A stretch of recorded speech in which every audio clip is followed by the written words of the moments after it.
around these things one more time. Yeah, identify the risk factor involved with the use of physical intervention. So you tell me now, those risk factors, what are we talking about here? Risk factor can be force kicks, punches, or any object. Okay, so guys, of course, first risk when we decide to use physical intervention, there is the risk of getting punched, kicked, blow, yeah, pushed, yeah. We understand that this could be a risk factor. Imagine that you have to use physical intervention on, as I was saying, on a train platform, yeah. On a train platform, you understand that there is a risk, yeah. What other risk do we have to consider before deciding using physical intervention? The edge. So yes, if there is the edge factor, maybe that person that you need to deal with is a senior, someone very old, or in opposition very, very young. Yeah, you understand that those persons are part of a vulnerable group. Yeah, we'll have to be very careful the way and the amount of force used to deal with this kind of group, vulnerable group. Yeah, the amount of force, we have to think about it. Yeah, because if we use excessive force on some people like this who could be physically weak, yeah, this could be very dangerous for their health and their safety. Okay, what else is there? The size. The size, guys. Of course, you have to deal with. Deal with someone who's huge. Yeah, someone who's huge. You look at him like this, and what? I have to remove him. How I'm gonna do that? Yeah. Anyone has got a bulldozer or a tank? Yeah. If the size could be also a risk factor. Yeah. In opposition, if the person also is very, very small and tiny, we have to be careful. Yeah. What else is there? Mental illness. Okay, illness, mental illness. That person could be suffering from mental illness, or if it's not mental illness. By the way, mental illness, we talk about psychosis or ABD, acute behavioral disturbance, for example. Yeah, it's not written here that that person is actually suffering from mental illness, right? Yeah, so you don't know. Yeah, so maybe that person is suffering from psychosis and he's got hallucination. Yeah, some voices telling him kill him, kill him, kill him, kill him. You don't know. Yeah, so could be mental illness. This one is a risk. We pose a risk. It could be also physical illness. Maybe there is something wrong with that person. Yeah, it could be suffering from some kind of illness, disease, or whatever. The person could be on medication. We don't know. And this one also could pose a risk if we decide to make our move. What else is there? What else could... Obesity. Say again? Obesity. Yes, yes. If the person is overweight, also, if the person is overweight, and we have to use restraint on that person, yeah, this one could pose a risk.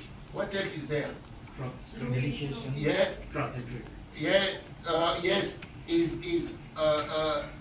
state if the person is under the influence of alcohol or under the influence of drugs, this one could pose a risk. Yeah, we study drugs, we talk about drugs the other day, and you know what will be the effect of some of those nasty drugs, class A drugs.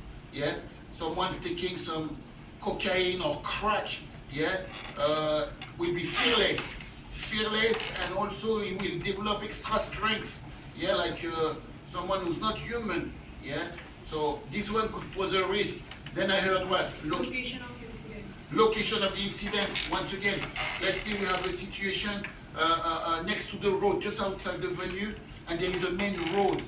Maybe during that confrontation, yeah, one of us, that person or myself or my colleagues, without paying attention, we step in the middle of the road, and the traffic is live traffic, busy traffic. Boom! Someone get hit by a car, yeah, for example. Or if we have a situation next to the staircase, it will be also a headache. If we have a situation on the top floor of your venue. There is a balcony. We have a situation over there. Someone could also fall. Yeah. So the location, we have to be very careful. The location, and especially the ground. If you have to go to the ground could be tricky. It could be slippery. Glass. Yeah. You could have some broken glass all over the place. Yeah. So the ground is what kind of hazard is the ground again? Hazard. What kind of hazard is the ground? How we call it? And what? The ground is an environmental hazard. Yeah, remember guys? Remember this one, yeah? So the ground, the location also could pose a risk, yeah? Have you got anything else? Medication. Yeah, if the person, as I said, I mentioned this one earlier, is on medication, this one also could pose a risk, yeah? So we have different type of risk factor here. This is the reason why the use of force will always and must always be the last option. Every time that you will use force, you will have to use a low level of force. The use of force will have to be reasonable and necessary and proportionate. And every time that you will have to use force, you will need to justify yourself. Okay, when it comes to mental illness, psychosis, ABD and psychosis. ABD, sign, symptoms. Let's go, fire up. ABD, what have we got? High blood pressure. High blood pressure, high body temperature, yeah. What else is there? Bizarre behavior, and then what? Mental and physical exhaustion, and metabolic acidosis. Okay, what about psychosis now? Psychosis, hallucination, paranoia, and extreme fear. Okay, guys, positional asphyxia. Let's talk about positional asphyxia. What is positional asphyxia? Excessive force on someone. Excessive force on someone. On the Where? ground. On the ground? On the wall. Or against the wall? Face up, face down. Face up, face down. Which can cause the breathing issue and it can cause a brain damage like Floyd Mayweather. Exactly. Floyd Mayweather is very healthy, is billionaire, You had it right, it was and good. he's the one who feels sorry for you. Yeah? Don't worry, you don't lie to Satan, no. It's the money weather, yeah? Like George Floyd, yeah? So we understand positional asphyxia is a reality that could happen at any time if we don't pay attention. Yeah, we use excessive force on someone, on the ground or against the wall, face down or face up. Now the force is such that we have a compromised breathing. The person is not breathing normally, yeah? It's breathlessness. So there is no oxygen, no air going to the brain. And this will result in what? Person may die.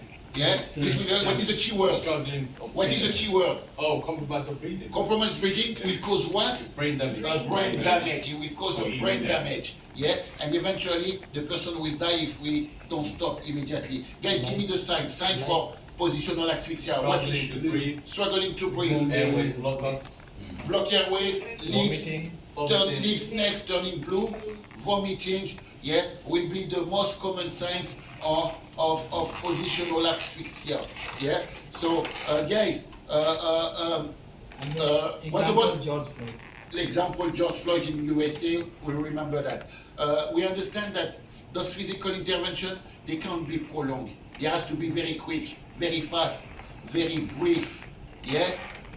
Tatak. That's it. Finish. Yeah.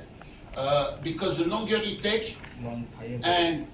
Higher the risk. higher will be the risk. The risk will increase. Yeah. And also the method of the restraint, the technique used for this restraint. Watch out. Yeah.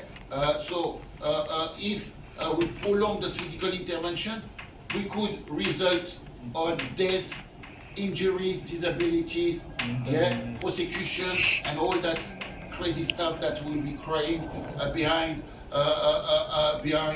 or in our jail cell. Yeah. Okay, guys. What about the steps to take when we decide to take someone to the ground, restrain on the ground? What will be the steps? Get Just the need leader. to get a team leader. You need to get a team leader. If there is no team leader, what do we We do? can appoint We will appoint one of us. You will be the team leader. Yeah.